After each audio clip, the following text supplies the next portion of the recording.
people in the huts and villages of half the globe, struggling to break the bonds of mass misery, we pledge our best efforts to help them help themselves.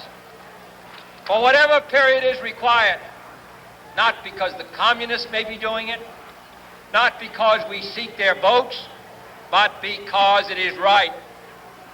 If a free society cannot help the many who are poor, it cannot save the few who are rich.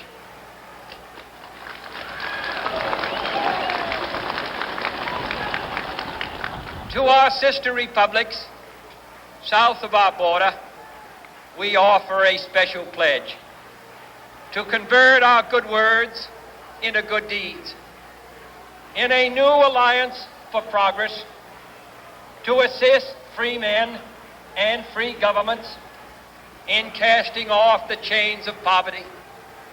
But this peaceful revolution of hope cannot become the prey of hostile powers.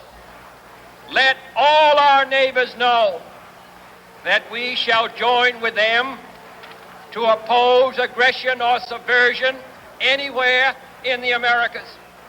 And let every other power know that this hemisphere intends to remain the master of its own house.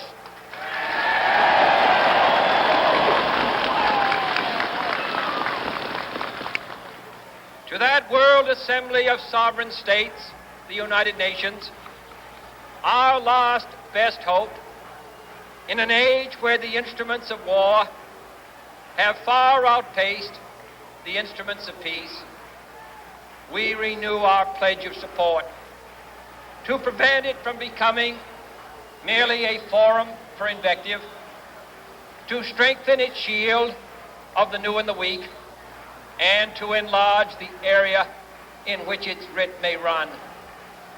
Finally, to those nations who would make themselves our adversary, we offer not a pledge, but a request that both sides begin anew the quest for peace.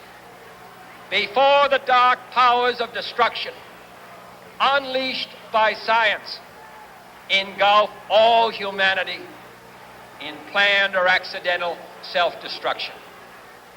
We dare not tempt them with weakness, for only when our arms are sufficient beyond doubt can we be certain beyond doubt that they will never be employed. But neither can two great and powerful groups of nations take comfort from our present course, both sides overburdened by the cost of modern weapons, both rightly alarmed by the steady spread of the deadly atom, yet both racing to alter that uncertain balance of terror that stays the hand of mankind's final war. So let us begin anew, remembering on both sides that civility is not a sign of weakness, and sincerity is always subject to proof. Let us never negotiate out of fear, but let us never fear to negotiate.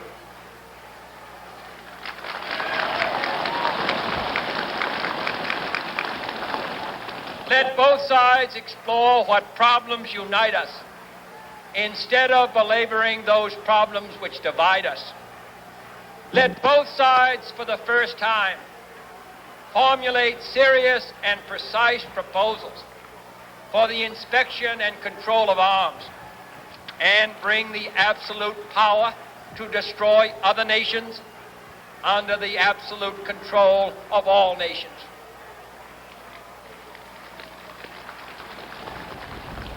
Let both sides seek to invoke the wonders of science instead of its terrors. Together, let us explore the stars, conquer the deserts, eradicate disease, tap the ocean depths, and encourage the arts and commerce. Let both sides unite to heed in all corners of the earth the command of Isaiah to undo the heavy burdens and let the oppressed go free. And if a beachhead of cooperation may push back the jungle of suspicion, let both sides join in creating a new endeavor, not a new balance of power, but a new world of law, where the strong are just and the weak secure and the peace preserved. All this will not be finished in the first 100 days, nor will it be finished in the first 1,000 days, nor in the life of this administration, nor even perhaps in our lifetime on this planet. But let us begin.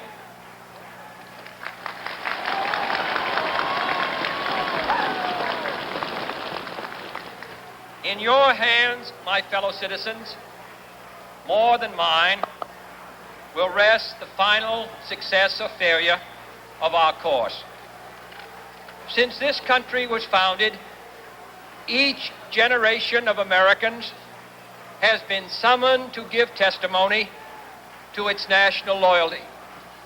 The graves of young Americans who answered the call to service surround the globe. Now the trumpet summons us again, not as a call to bear arms, though arms we need, not as a call to battle, though in battle we are, but a call to bear the burden of a long twilight struggle, year in and year out, rejoicing in hope, patient in tribulation, a struggle against the common enemies of man, tyranny, poverty, disease, and war itself. Can we forge against these enemies a grand and global alliance, north and south, east and west, that can assure a more fruitful life for all mankind? Will you join in that historic effort?